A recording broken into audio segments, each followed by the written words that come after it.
saya akan sharing beberapa website yang memiliki fungsi sama dengan ChatGPT. Saya juga akan menjelaskan bagaimana cara menggunakan tiap masing-masing website, serta akan menjelaskan kekurangan dan kelebihan dari masing-masing website tersebut. Oke, sebelum kita mulai, jangan lupa untuk subscribe, like, dan share. Jika ada saran dan masukan, silakan isi kolom komentar.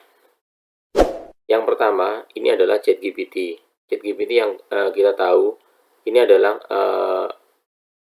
website yang sangat membantu kita untuk mengetahui apapun yang kita inginkan. Kita tinggal ketik aja, maka ChatGPT akan menuliskan semua yang kita tanyakan. Tapi ada beberapa kekurangan dari ChatGPT. Yang pertama adalah ChatGPT itu tidak bisa atau bukan bawaan dari Google. Jadi kita tidak bisa langsung atau tidak bisa langsung connect dengan Google yang sekarang. Contoh misal, jika kita menanyakan hal-hal yang baru ke ChatGPT, itu tidak bisa. Contoh misal, apa fungsi dari Leonardo AI? Maka jawaban dari ChatGPT seperti ini. Leonardo AI tidak ada dalam basis pengetahuan saya yang berakhir pada September 2021. Jadi ChatGPT ini akan selalu diupdate tiap beberapa periode, tidak selalu mengupdate data-data terbaru. Jadi ada periode tertentu, jika baru di ChatGPT tidak akan bisa mengakses. Jadi seperti itu ya, kekurangan yang pertama dari ChatGPT. Yang kedua, sampai sekarang ChatGPT tidak bisa menggunakan speaker. Jadi kita tidak bisa menggunakan perintah menggunakan speaker. Jadi kita harus mengetik terlebih dahulu, baru kita tekan enter. Berbeda dengan yang sekarang, yang pertama ini adalah Bard. Bard ini adalah website yang termasuk baru. Jadi hampir sama dengan ChatGPT. Cuman Bard ini adalah bawaan dari Google. Jadi kita bisa masuk ke Bard, kita langsung tekan Bard seperti ini. Terus kita pilih Meet Bard, maka langsung akan masuk ke menu utama. Jadi tidak lama seperti ChatGPT, dia akan langsung masuk ke perintah yang seperti ini, lebih cepat dibandingkan dengan ChatGPT. Cuman sayangnya untuk Bard ini tidak bisa, sampai sekarang masih belum bisa menggunakan bahasa Indonesia, jadi harus menggunakan bahasa Inggris. Terus untuk kelebihan dari Bard yang sekarang adalah sudah bisa menggunakan mikrofon. Jadi dibandingkan dengan website yang lain, hanya Bard yang sudah menggunakan perintah mikrofon. Jadi bagusnya seperti itu. Terus yang kedua, kita berikan contoh, misalnya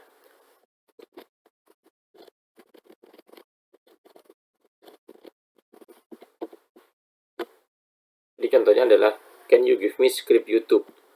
Kemudian kita tekan enter. Kita tunggu sebentar. Maka di sini akan dibuatkan step by step-nya.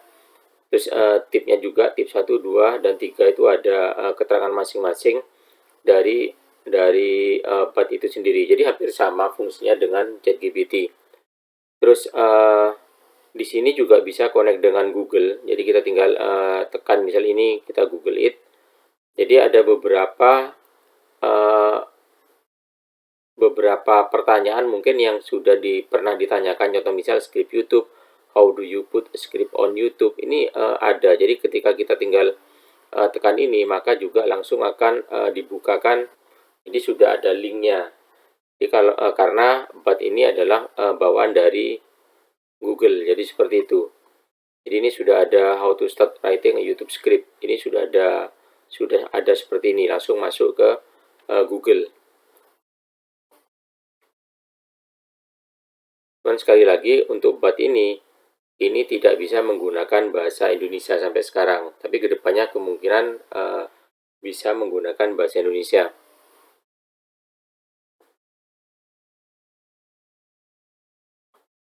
Terus selanjutnya yang ketiga itu adalah Perplexity AI. Jadi ini juga hampir sama dengan ChatGPT. Kita tinggal masuk, kalau misalnya teman-teman masih belum pernah menggunakan Perplexity, jadi kita langsung masuk sign up. Terus habis itu tinggal langsung akan masuk ke menu seperti ini. Kita tinggal ketik di sini. Untuk Perplexity ini sudah bisa menggunakan bahasa Indonesia dan juga bisa connect dengan Google. Tetapi untuk speaker atau mikrofon masih belum ada. Jadi sampai sekarang hanya BAT yang masih menggunakan speaker. Jadi contoh misal saya akan mengetikkan berikan link untuk mendownload, maka dari Perplexity akan membuatkan link seperti ini. Ini sudah ada linknya. Jadi ketika kita tekan ini akan masuk ke link untuk download. Sama dengan yang BAT, di sini juga ada beberapa contoh atau pertanyaan yang mungkin bisa kita kita klik di sini. Bagaimana cara mengunduh Microsoft Office? Apa ada persyaratan tertentu untuk mengunduh Microsoft Office secara gratis? Ini pertanyaan-pertanyaan yang sering ditanyakan. Jadi kita bisa ngeklik di sini.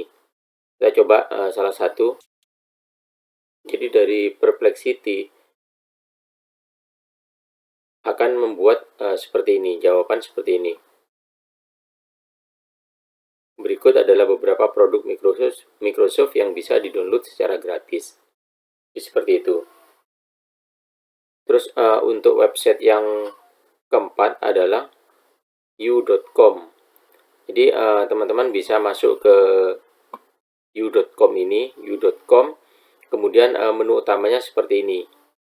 Untuk u.com ini juga sudah bisa menggunakan bahasa Indonesia. Tetapi sama seperti ChatGPT belum bisa menggunakan mikrofon. Kita coba buatkan pertanyaan, misalnya siapa saja penemu mobil listrik pertama kali?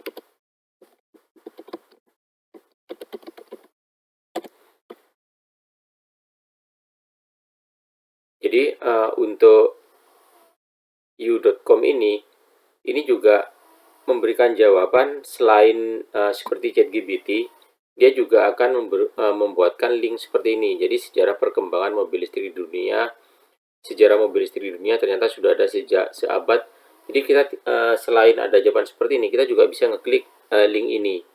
Kita coba salah satu linknya. Jadi sudah ada artikel yang membahas tentang sejarah dan perkembangan mobil listrik di dunia yang perlu diketahui. Jadi seperti ini. Jadi kalau kita menggunakan u.com, hasilnya seperti ini. Terus yang terakhir adalah notion.show.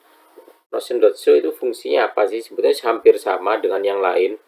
Cuman di Notion.show ini memungkinkan pengguna untuk membuat daftar tugas dan mengorganisasikan proyek dengan mudah. Dan cukup banyak yang digunakan untuk menyimpan catatan pribadi. Selain untuk fungsinya hampir sama dengan ChatGPT dan yang lain juga. Kita coba kita buat seperti ChatGPT. Caranya adalah kita masuk ke new page. New page ini, kemudian kita tinggal start writing with AI. Jadi kita juga tinggal menanyakan di sini. Untuk Notion.show ini juga sudah menggunakan bahasa Indonesia. Kita coba, siapa presiden pertama Arab Saudi? Kita coba klik. Jadi di sini sudah langsung ada jawabannya. Presiden pertama Arab Saudi adalah Abdulaziz Al Saud. Ini juga sudah sama seperti yang lain, tapi juga di sini tidak bisa menggunakan perintah menggunakan mikrofon. Jadi seperti itu teman-teman. Saya sudah menjelaskan setiap fungsi dan cara, kelebihan berikut kekurangannya dari masing-masing website. mungkin teman-teman bisa menggunakan mana yang dianggap paling enak atau paling cepat digunakan untuk teman-teman. Oke, saya rasa seperti itu. Jangan lupa untuk subscribe, like, dan share. Jika ada saran dan masukan, silakan isi kolom komentar. Terima kasih.